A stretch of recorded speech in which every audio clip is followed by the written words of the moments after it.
Son las 7 de la mañana con 46 minutos, tiempo de hacer contacto con nuestro siguiente invitado. Se trata del doctor Pedro Donoso, analista de temas políticos, a quien le agradecemos por atender este llamado.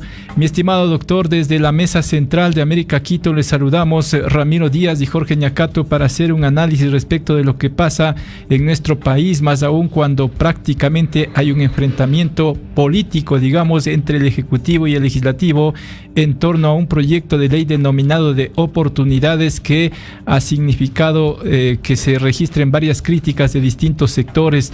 En este contexto, mi estimado doctor, ¿cómo analiza usted este escenario para el Ejecutivo? Porque las cosas se le están complicando en función de llegar a esa gobernabilidad y trabajar de la mano con un poder del Estado que es el Legislativo. Le escuchamos, doctor. Buenos días. No sé si ahí usted nos escucha, por favor. Yo les escucho bien. Perfecto, ahí sí le escuchamos. Adelante, mi querido doctor.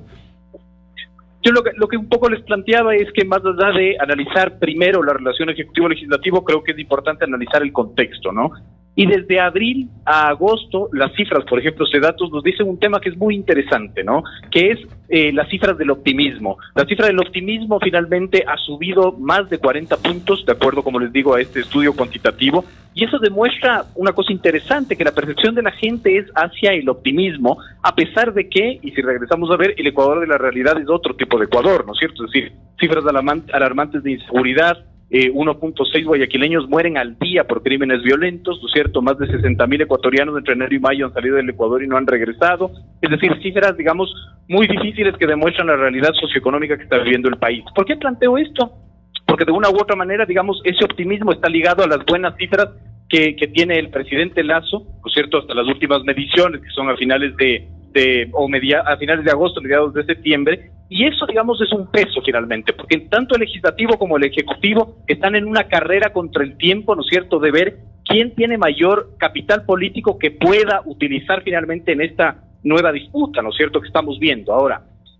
No se circunscribe el tema solo al tema de la ley de oportunidades, sino que también, como pasa en este país, ¿no es cierto?, cada minuto es un reto. Entonces, en cada minuto suceden cosas, finalmente hay hechos, ¿no es cierto?, que van a demostrar de una u otra manera quién gana en esta pulseta política finalmente, ¿no? Lo que acabamos de ver, por ejemplo, la filtración de Pandora Papers, de una u otra manera también puede demostrar que tanto, digamos, el legislativo como el ejecutivo empiezan a tener un peso, ¿no es cierto?, frente a la opinión pública, que habrá que ver quién lo gana, ¿no es cierto?, para resolver esa disputa.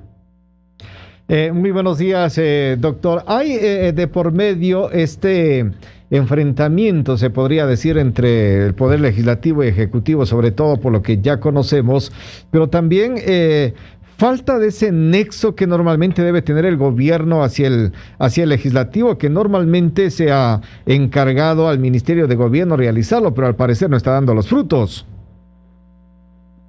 Sí, evidentemente necesitas finalmente operadores políticos que puedan establecer esa realidad. Y claro, a ver, si ponemos, digamos, en frío, ¿no es cierto?, creo no tiene un bloque legislativo sustancioso, ¿no es cierto?, decidió, por los resultados electorales en el legislativo que tuvo, a crear esta bancada, ¿no?, bancada del Gran Acuerdo Nacional, que no tiene más de 25 votos, pero más allá de eso, finalmente, ni esos operadores, ni los operadores del gobierno están logrando tender puentes.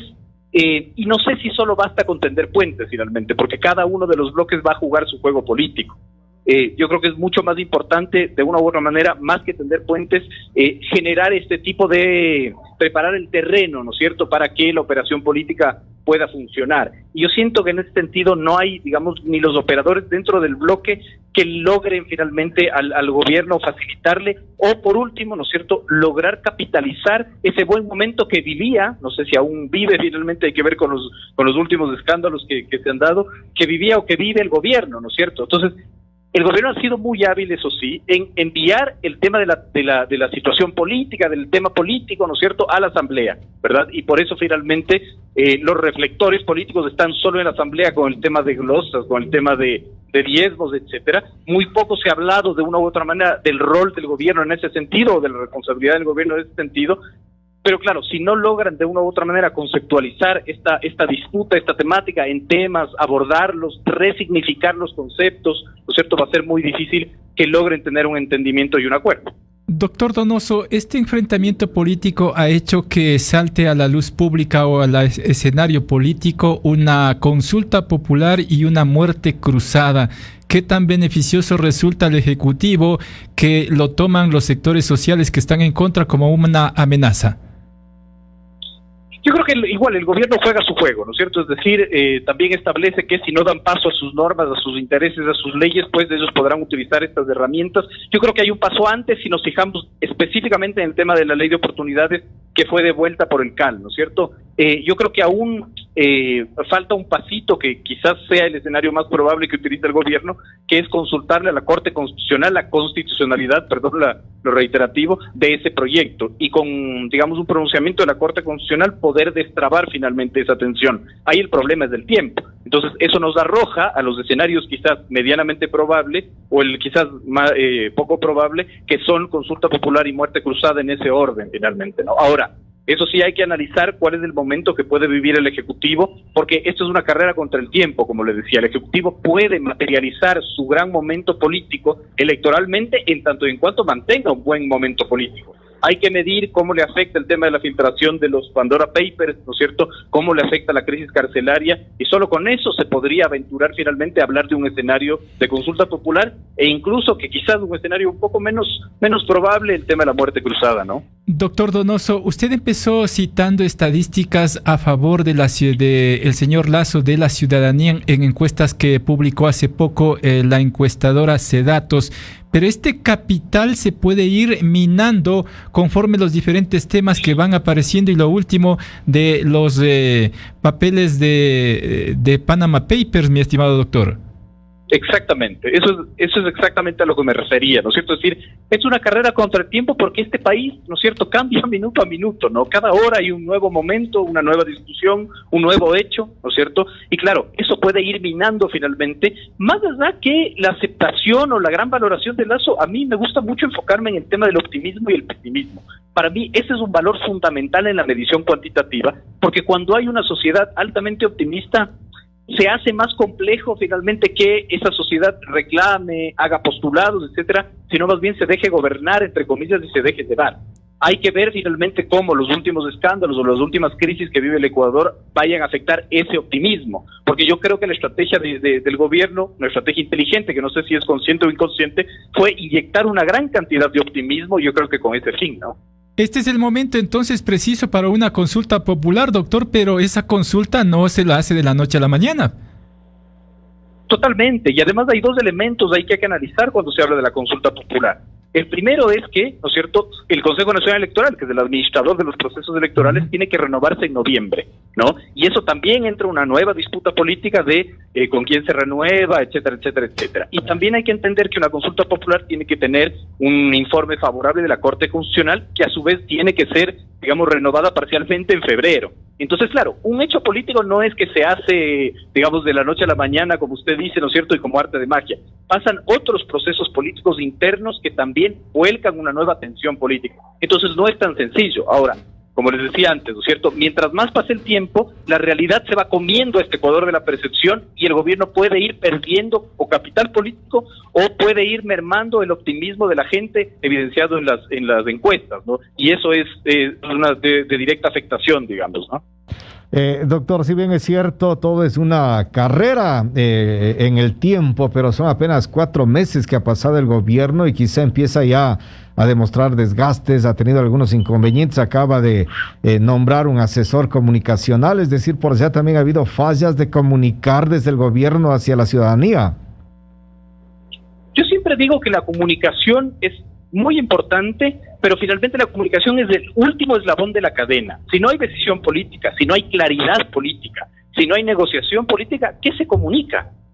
Entonces, digamos, yo creo que es un error solo culpar a la comunicación, ¿no es cierto?, si es que no hay claridad, como les digo, política, si no hay levantamiento de información, si no se sabe qué país gobierna. Yo hacía la otra vez este análisis, yo creo que la primera acción del gobierno debió haber sido revivir el censo que se debió haber hecho el 2020, que se suspendió por la pandemia. Todo el mundo me preguntaba, ¿pero por qué es importante esto? Yo le decía, porque no puedes tú gobernar un país que desconoces. ¿Cómo está el Ecuador post-COVID? ¿Hay más migración rural-urbana? ¿Cuál es la población? ¿Cómo está dividida esa población? Eso con el tema cuantitativo, y con el tema cualitativo también entender la dinámica política y tener información, ¿no? Entonces, claro, el tema de comunicación es supremamente importante, pero antes tienes que tomar decisiones para tener algo que comunicar, digamos, ¿no? Y lo que más me llama también la atención es la incapacidad del gobierno de resignificar conceptos. Cuando yo digo esto, por ejemplo, hagamos específicamente el análisis en el tema de las empresas offshore, por ejemplo, ¿no? Es decir, si bien ha pasado solo 4 meses, ¿no es cierto?, el gobierno ha perdido la oportunidad de generar un nuevo debate. ¿Es bueno o es malo tener, digamos, empresas offshore? ¿Se merece, no se merece? ¿Hay algún tipo de sanción? Sabemos que es ilegal cuando eres, digamos, funcionario público, obviamente, pero ese debate, o el tema, por ejemplo, el debate de la flexibilización laboral, yo creo que el gobierno lo ha perdido, y lo ha perdido porque no ha entendido que hay que resignificar esos conceptos, porque el juego político se sigue jugando con los conceptos heredados en el correísmo, ¿no? Doctor, alrededor de 4 meses del señor Guillermo Lasso y su gabinete ya ha sufrido algunas bajas. No sé si usted coincide con algunos sectores, sobre todo de la sociedad civil, que está cediendo a presiones. Yo siento, y este ya es una opinión personal, no es análisis, yo siento que Lasso está secuestrado, y está secuestrado, digamos, en el buen sentido, ¿no? Está secuestrado por el quehacer político y por el quehacer técnico. Es decir, la técnica le dice que hay que hacer ciertas cosas y la política le dice que no hay que hacer esas cosas, que hay que hacer lo contrario.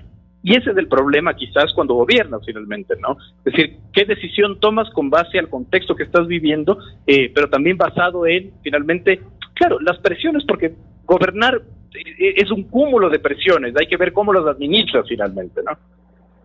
¿Significa entonces que las presiones pueden venir estrictamente de los organismos de poder, sea político o económico, o hay que abrir más el abanico, doctor?